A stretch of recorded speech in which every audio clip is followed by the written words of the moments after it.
जाति आखिर क्यों नहीं जाती की पिछले एपिसोड में हम चर्चा कर रहे थे मान्यवर कांशीराम जी द्वारा दिए गए उस ऐतिहासिक भाषण के ऊपर जो उन्होंने प्रथम विश्व दलित सम्मेलन के दौरान प्रमुख वक्ता के तौर पर दिया था। टॉपिक था जाति विहीन समाज की स्थापना।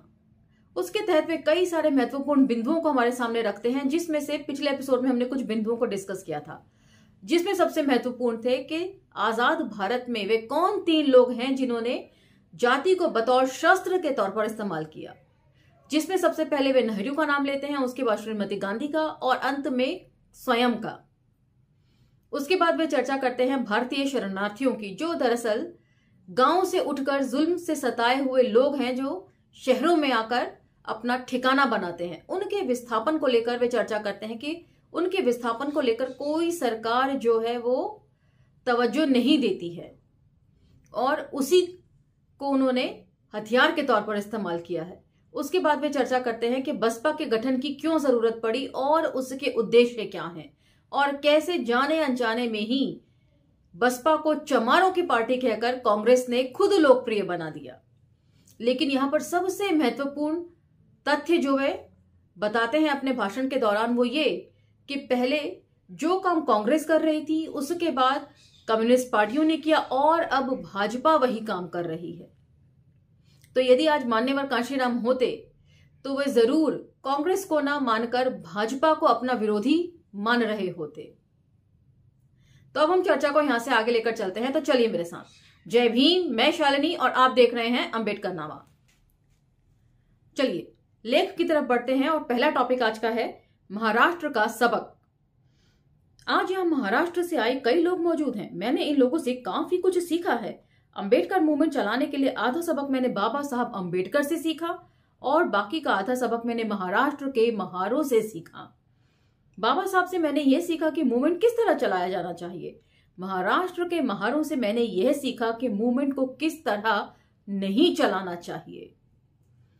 किसी मूवमेंट को चलाने के लिए केवल यह जानना जरूरी नहीं है कि उसे किस तरह चलाया जाए, बल्कि यह जानना भी जरूरी है कि उसे किस तरह नहीं चलाया जाना चाहिए। अगर आपको यह मालूम नहीं कि कोई मूवमेंट किस तरह नहीं चलाया जाए तो आप यह भी नहीं जान पाएंगे कि उसे किस तरह चलाया जाना चाहिए। महारों ने जाति के हथियार को ठीक तरह इस्तेमाल नहीं किया है। उनका कहना था कि अब वे बुद्धिस्ट हैं और अब वे महार नहीं रहे हैं, लेकिन इसके साथ साथ वे महार की हैसियत से रिजर्वेशन के लिए लड़ते रहे। उन्होंने महार से बौद्ध बने लोगों के लिए भी आरक्षण की मांग की। आप लोगों अर्थात विद इन ब्रैकेट महारों ने जाति की बदबू को हिंदू धर्म से लेकर बौद्ध धर्म में भी भर दिया। जाति हिंदू धर्म की वह सड़ी हुई दुर्गंध है जिसने पूरे विश्व को प्रदूषित कर दिया है। अब इसके आगे वे जिक्र कर रहे हैं आरक्षण के 100 वर्ष। 26 जुलाई 1902 को कोल्हापुर के छत्रपति शाहूजी महाराज द्वारा दलितों की शिक्षा संस्थानों और सरकारी नौकरियों में आरक्षण की सुविधा दी गई। 26 जुलाई 2002 को हम आरक्षण के 100 वर्ष पूरे कर लेंगे। आरक्षण लेने के लिए 100 वर्ष काफी हैं। तो यहाँ पर ताज्जुब होता है, थोड़ी देर पहले ही अपने भाषण में उन्होंने कहा कि आजादी मिले अभी सिर्फ 85 वर्ष पूरे हुए हैं और यहाँ पर वे आरक्षण को 100 साल पूरा बता रहे हैं। तो यहाँ मेरी एक असहमति है। शाहूजी महाराज ने जब आरक्षण की घोषणा करी थी तो वो उनके रियासत जो उनके अंडर आती थी सिर्फ वहीं तक लागू होता था। ये कोई पूरे भारत में उस वक्त लागू नहीं था। तो इसलिए यहां पर थोड़ी असहमति है। अब मैं ये अपनी जिम्मेदारी समझता हूं कि अपने लोगों को आरक्षण देने के लिए नहीं बल्कि दूसरों को आरक्षण देने के लिए तैयार करूं। हम दूसरों को आरक्षण देने लायक कैसे बन सकते हैं, यह बात कहना और समझना तो आसान है, लेकिन अमल में लाना बहुत मुश्किल काम है। आरक्षण देने लायक कौन होता है? केवल हुक्मरान ही दूसरों को आरक्षण दे सकते हैं। तो यहां पर आपने चंद्रभान जी के मुंह से अक्सर हुक्मरान कैसे बने ये शब्द सुना होगा। तो यहां आज कांशीराम जी इस बारे में क्या सोचते हैं वे भी जान लीजिए। यहां तक कि खुद अपने समाज को लाभ पहुंचाने और उनके हितों की रक्षा के लिए आपको शासन जमात बनना होगा। इसलिए हमें इस देश का शासक बनने के लिए अपने आप को तैयार करना चाहिए। हमें शासक बनना है, केवल यही एक उपाय है। तो हर कोई हुक्मरान बनना चाहता है, शासक बनना चाहता है, लेकिन उसकी भी अपनी जो है डूज एंड डोंट्स होते हैं। लेकिन प्रश्न यह है कि जाति के शिकार लोग शासक कैसे बन सकते हैं? MP MLA बनना जरूरी है अथवा अंबेडकर मूवमेंट चलाना? तो ये सबसे बड़ा प्रश्न आज के दलितों के सामने है कि MLA MP बने या मूवमेंट को, सामाजिक मूवमेंट को आगे लेकर जाएं। मैंने बाबा साहब अंबेडकर को नहीं देखा जब वे जिंदा थे और न ही उनको कभी सुना था। मैंने अंबेडकरवाद को महाराष्ट्र के नेताओं से ही सीखा है। श्री बाजीराव कांबले, जो आज यहाँ नीली टोपी पहने मेरे सामने बैठे हैं, उनमें से एक हैं जिन्होंने मुझे अंबेडकरवाद की शिक्षा दी। जब महाराष्ट्र के अंबेडकरवादी नेता टिकट के लिए MLA MP नहीं बन सकते हैं, मैंने उनसे पूछा कि ज्यादा जरूरी क्या है, MLA MP बनना या अंबेडकर का मूवमेंट चलाना? मेरे विचार से अंबेडकर का मूवमेंट चलाना ज्यादा जरूरी था, इसीलिए मैंने मूवमेंट चलाने का फैसला किया। यह ख्याल भी मेरे मन में आया कि मूवमेंट को अच्छी तरह से चलाने के लिए हमें MLA बनाने चाहिए, लेकिन जरूरी सवाल यह था कि कौन सी पार्टी हमें MLA देगी जो हमारा यानी कि अंबेडकर मूवमेंट को चला सकें। ऐसे MLA केवल हमारी अपनी पार्टी के जरिए ही बन सकते हैं, इसलिए मैं बंबई छोड़कर लखनऊ आ गया। तो दूसरी पार्टियां जो MLA MP बनाती हैं वो किस तरह के होते हैं, ये बार बार चर्चा करने की जरूरत नहीं। बाबा साहब का समर्थन किस किस जात ने किया? अब अगले टॉपिक के तहत वे क्या बातें बोल रहे हैं, सुनिए। मैंने भारतीय समाज में जाति की सच्चाई के विषय में गहन सोच विचार किया। मैंने उन जातियों के बारे में अध्ययन किया जिन्होंने बाबा साहब अंबेडकर का समर्थन किया था। उनके मूवमेंट का महाराष्ट्र के महारों ने, परिहार लोगों ने तमिलनाडु में, माला जाति ने आंध्र प्रदेश में, जाटवों ने उत्तर प्रदेश में, चांडालों ने पश्चिमी बंगाल में समर्थन किया। लेकिन जब बाबा साहब 1952 और 1954 के चुनावों में खुद ही जीत नहीं सके तो उनके समर्थकों ने सोचा, जब बाबा साहब खुद ही नहीं जीत पाते हैं तो हम किस तरह चुनाव जीतकर MP MLA बन सकते हैं।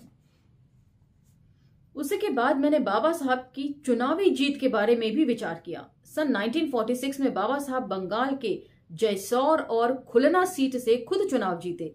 यह कैसे हो पाया? इन दो क्षेत्रों में चांडाल लोगों की संख्या 52% थी। उन्होंने सोचा कि संविधान सभा में किसी और को भेजने की बजाय बाबा साहब को भेजा जाना चाहिए। बाबा साहब इसीलिए जीत पाए क्योंकि चांडालों के पास अधिक वोट थे। महार, परिहा, जाटव, माला आदि जातियां चांडालों की तरह बहुत बड़ी संख्या में नहीं थीं, इसीलिए वे सफल नहीं हो सके। इसी कारण उन्होंने अंबेडकर मूवमेंट को छोड़कर जाना शुरू कर दिया। बाबा साहब अंबेडकर का संघर्ष जाति की शिकार हुई सभी जातियों के लिए था, लेकिन क्या महार, परिहा, माला आदि जातियां ही जाति की शिकार थीं? क्या मनुवादी सामाजिक व्यवस्था का शिकार केवल यही जाति थी? नहीं, केवल यही जातियां शिकार नहीं हैं। तो काफी अच्छा वे एनालिसिस कर रहे हैं और यहां पर उनकी हिम्मत और हौसले की दाद भी देनी चाहिए कांशीराम जी की कि उन्होंने एक असंभव काम को संभव कर दिखाया। जाति का शिकार 6000 जातियां हैं। अब यहां पर वे कुछ आंकड़े प्रस्तुत कर रहे हैं, उन्हें भी ध्यान से सुनिए। मंडल कमीशन की रिपोर्ट के अनुसार लगभग 1500 जातियां अनुसूचित जाति और 1000 जातियां अनुसूचित जनजाति और 3743 जातियां अन्य पिछड़े वर्गों के अंतर्गत आती हैं। इन जातियों की कुल संख्या 6000 से अधिक है। ये सभी ऐसी जातियां हैं जो कि मनुवादी सामाजिक व्यवस्था की शिकार हैं। कोई कम शिकार हुआ है तो कोई ज्यादा, लेकिन शिकार सभी 6000 जातियां हुई हैं। तो क्या हम विषमतावादी शोषणकारी जाति व्यवस्था का मुकाबला करने के लिए इन सभी जातियों को संगठित नहीं होना चाहिए? इसमें से कुछ जातियों की संख्या बल अधिक है तो कुछ जातियों की संख्या बल कम है। अगर ये सभी जातियां आपस में टूटी रहती हैं तो सभी अल्पजन रहती हैं, लेकिन अगर ये जातियां आपस में भाईचारा पैदा करके संगठित हो जाती हैं तो ये बहुजन बन जाती हैं। इन लोगों की देश में जनसंख्या 85% है और ये उन अपने आप में देश की सबसे बड़ी शक्ति है। तो हमने बचपन में ही सुना था, एकता में बल है। एक एक लाठी को अलग अलग हर कोई तोड़ सकता है, लेकिन यदि उसे गट्ठर बनाकर बांध दिया जाए तो उस गट्ठर को तोड़ना असंभव है। वही बात यहाँ पर मान्यवर कांशीराम जी भी समझाने की कोशिश कर रहे हैं कि एकता में बल है। और यहाँ पर बहुजन समाज की वे कल्पना कर रहे हैं और बहुजन से उनका क्या मतलब है? SC ST OBC एक साथ संगठित रूप से, उन्हीं को वो बहुजन कह रहे हैं।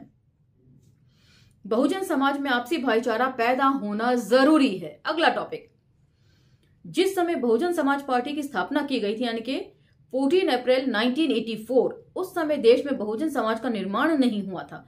बहुजन समाज पार्टी तभी सफल हो सकती थी जबकि बहुजन समाज बनाया जाए। इसलिए हमने जाति की शिकार 6000 जातियों में आपसी भाईचारा पैदा करके बहुजन समाज बनाने का काम शुरू किया। पिछले 10 वर्षों में, उसमें से विशेषकर पिछले 5 वर्षों में, हम केवल 6000 जातियों को ही जोड़ पाए हैं, जो कि जातियों की कुल संख्या का केवल 10% ही है। केवल 600 जातियों को साथ जोड़ने भर से हमारी पार्टी आज देश की चौथी सबसे बड़ी पार्टी बन गई है। तो इससे पता चलता है कि कितना प्रतिशत हमारा है। अगर हम इसमें 400 जातियां और जोड़ लें तो ये संख्या 1000 तक पहुंच जाएगी। और अगर हम ऐसा कर पाते हैं तो बहुजन समाज पार्टी इस देश की पहले नंबर की पार्टी होगी। मैं स्वयं बोलना नहीं चाहता, बल्कि मैं चाहता हूं कि मेरे द्वारा किए जाने वाला काम तथा उसके द्वारा सामने आने वाले नतीजे स्वयं बोलें। मैं अपने उन तमाम साथियों से कहना चाहता हूं जो कई मुद्दों पर मुझसे सहमत नहीं हैं कि मैं हमेशा गलत हो सकता हूं, लेकिन आप मेरे द्वारा किए गए काम के नतीजों का आकलन करें। उनके बारे में आप क्या कहते हैं? सहमति असहमति किसी के भी साथ हो सकती है, लेकिन इसे व्यक्तिगत शत्रुता न बनने दें। और किसी भी व्यक्ति का जो एनालिसिस होता है ना, वो उसके काम के जरिए होना चाहिए, उसके व्यक्तिगत चॉइसेस के आधार पर नहीं होना चाहिए। यही यहां पर मान्यवर जी कह रहे हैं। इतनी सारी जातियों को जोड़कर एक मंच पर ला पाना एक बेहद मुश्किल काम था। इसीलिए जोड़ने का प्रयास करने वाले की बहुत आलोचना भी की गई और उसे ऐसा संभव काम न करने की सलाह भी दी गई। लेकिन जब जोड़ने वाले ने अपना काम शुरू किया तो कोई भी ताकत उसे ऐसा करने से रोक नहीं पाई। जहां चाह वहां राह। उसने जोड़ने का काम बहुत खूबी के साथ किया। अगर आज तक वह 600 जातियों को जोड़ चुका है तो भविष्य में और जातियों को क्यों नहीं जोड़ सकता है? अवश्य जोड़ सकता है। जाति का शिकार हुई सभी जातियों को एक साथ जोड़कर हम राजनीतिक सत्ता पर कब्जा कर सकते हैं और देश के शासक बन सकते हैं। अगला टॉपिक, मास्टर चाबी पर कब्जा जरूरी। तो मास्टर की किसे वो कह रहे हैं, ये जानिए अब। बाबा साहब अंबेडकर ने कहा था कि राजनीतिक सत्ता वह मास्टर चाबी है, यानी कि मास्टर की है, जिससे आप अपनी तरक्की और सम्मान के सभी दरवाजे खोल सकते हैं। महाराष्ट्र के हमारे साथी पिछले लगभग 25 वर्षों के साथ महाराष्ट्र यूनिवर्सिटी का नाम बदलकर बाबा साहब अंबेडकर यूनिवर्सिटी रखने के लिए आंदोलन कर रहे हैं। आप लोग उसमें सफल नहीं हो पाए हैं क्योंकि आप महाराष्ट्र में शासक नहीं बन पाए हैं। आपके पास राजनीति की मास्टर चाबी नहीं है। सन 1989 में श्री राजीव गांधी लखनऊ आए और उन्होंने वहां अंबेडकर यूनिवर्सिटी की नींव रखी। महाराष्ट्र में जहां एक और कांग्रेस पार्टी यूनिवर्सिटी का नाम बदलने से साफ मना कर रही थी, दूसरी ओर वही कांग्रेस पार्टी लखनऊ में अंबेडकर यूनिवर्सिटी की नींव रख रही थी। ऐसा क्यों हुआ? उत्तर प्रदेश के लोगों ने भी कभी भी अंबेडकर यूनिवर्सिटी की मांग नहीं उठाई थी। यह मांग तो महाराष्ट्र के लोगों की थी। यह उत्तर प्रदेश में क्यों पूरी की जा रही थी? कांग्रेस यूपी में अंबेडकर यूनिवर्सिटी बनाने को इतनी उत्सुक क्यों थी? ऐसा इसलिए हुआ क्योंकि उत्तर प्रदेश के लोग राजनीतिक सत्ता की मास्टर चाबी की तरफ अपना हाथ बढ़ा रहे थे। इसलिए शासक वर्ग उस मास्टर चाबी को यूनिवर्सिटी की आड़ में छिपाना चाह रही थी। विद इन ब्रैकेट हंसी, मतलब श्रोतागण इस बात को सुनकर हंस रहे हैं।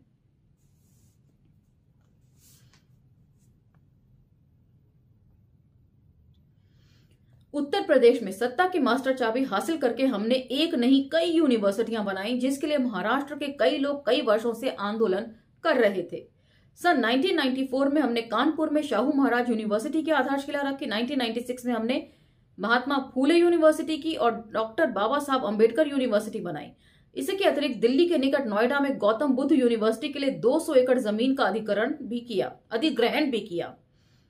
इसके अतिरिक्त हमने अपने महापुरुषों को सम्मान देने तथा विकास के काम को और तेज करने के लिए यूपी में 17 नए जिलों की स्थापना भी की थी।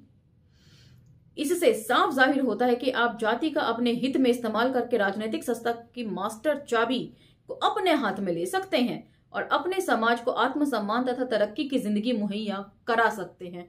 तो ये उस दौर की बात है जब मान्यवर कांशीराम जी खुद बसपा का नेतृत्व कर रहे थे और आज बसपा का नेतृत्व जिनके हाथ में है, उनकी अगुवाई में बसपा कहां धरातल पर जा रहा है, बल्कि एकदम कहना चाहिए उससे भी नीचे पाताल में घुसा जा रहा है। तो इसका क्रिटिकल एनालिसिस बहुत जरूरी है।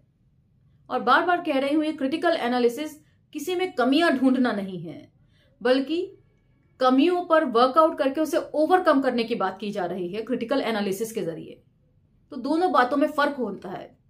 किसी की बुराई करना और किसी का क्रिटिकल एनालिसिस करना दो अलग बातें हैं।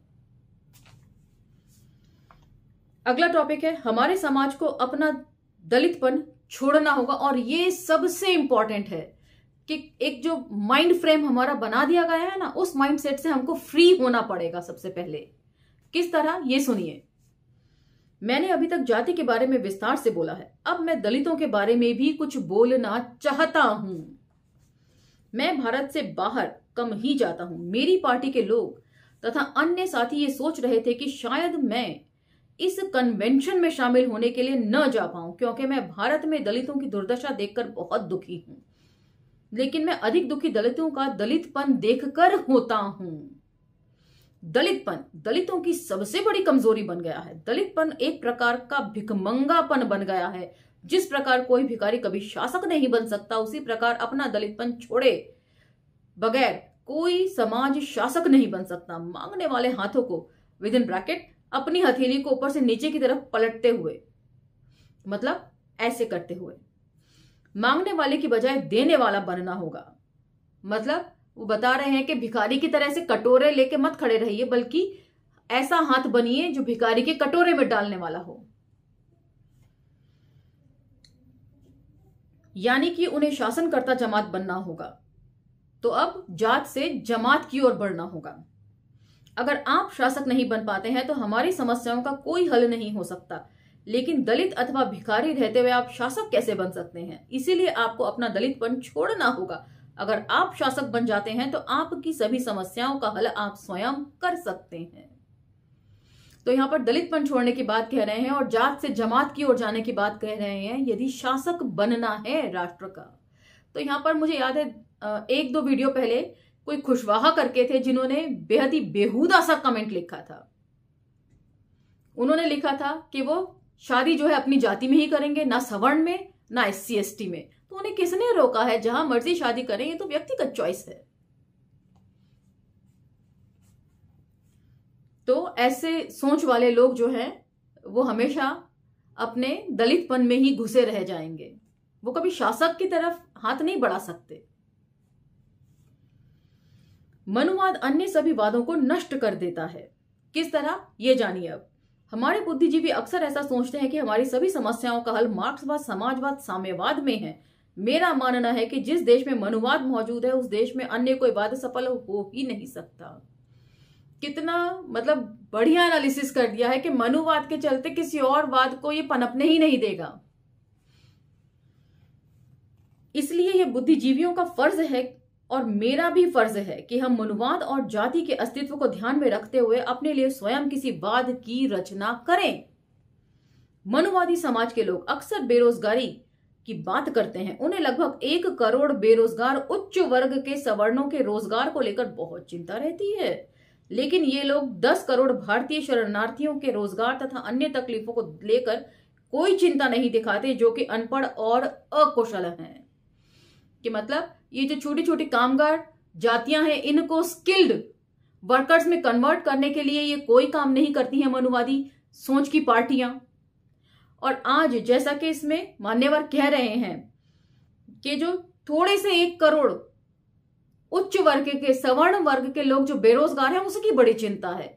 और मौजूदा सरकार ने बखूबी उनकी चिंता मिटा दी है 10% फालतू आरक्षण देकर। ये विशुद्ध रूप से जनईय आरक्षण है जो जाति के आधार पर दिया गया है, और शायद दुनिया का पहला आरक्षण होगा जो जाति के आधार पर दिया गया है।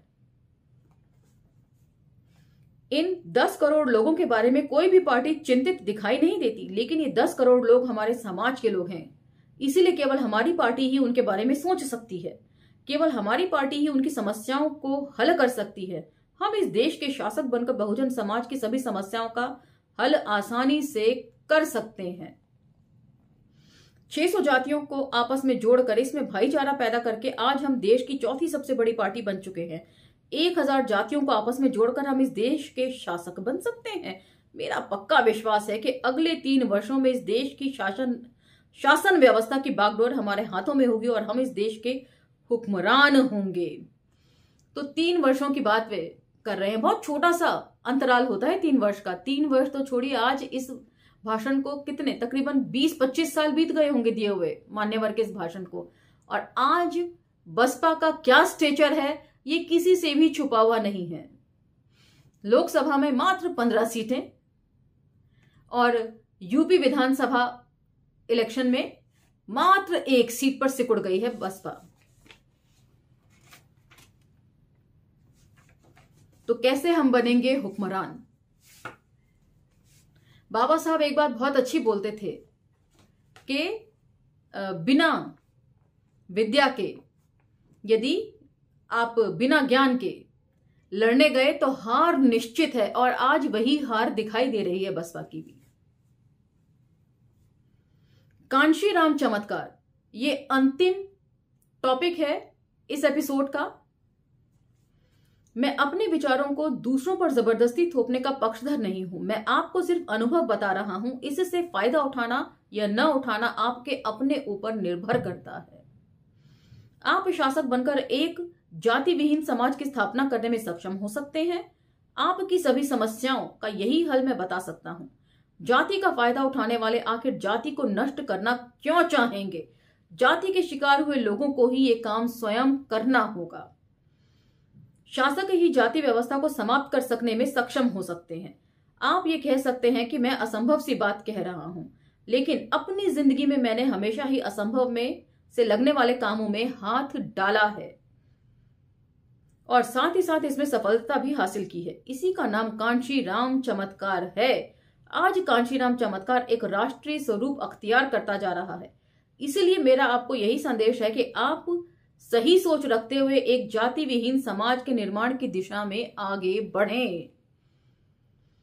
अंत में मैं आपसे यही कहूंगा कि आप शासक बनकर ही एक जाति विहीन समाज की स्थापना कर सकते हैं। शासक ही एक नए समाज का निर्माण कर सकता है। जय भीम, जय भारत। कुआलालंपुर मलेशिया में प्रथम दलित कन्वेंशन को संबोधन। तो यहां पर ये लेख समाप्त होता है और ये पुस्तक भी। ये इस पुस्तक का अंतिम एपिसोड था। तो इसमें कुछ चीजें हैं जो मान्यवर कांशीराम जी ने बहुत अच्छी कही।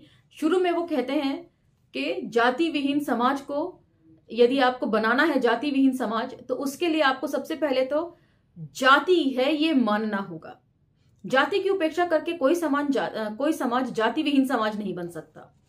और उसके लिए वे जाति की राजनीति करने में भी संकोच नहीं करते, बल्कि ये कहते हैं कि सवर्ण समाज जब शुरू से ये जाति की राजनीति करता आया है तो वे क्यों नहीं कर सकते, या अन्य कोई क्यों नहीं कर सकता।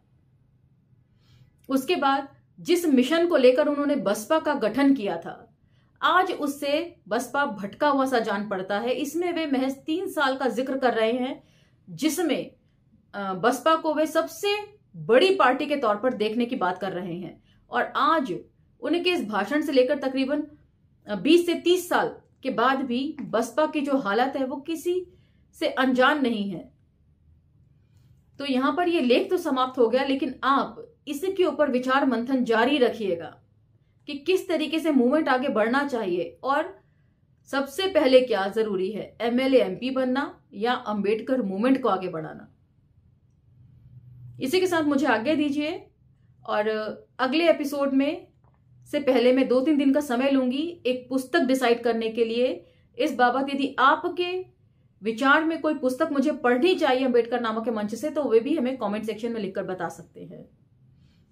मेरे पास नहीं होगी तो मैं मंगवाऊंगी। इसी के साथ मुझे आज्ञा दीजिए। धन्यवाद।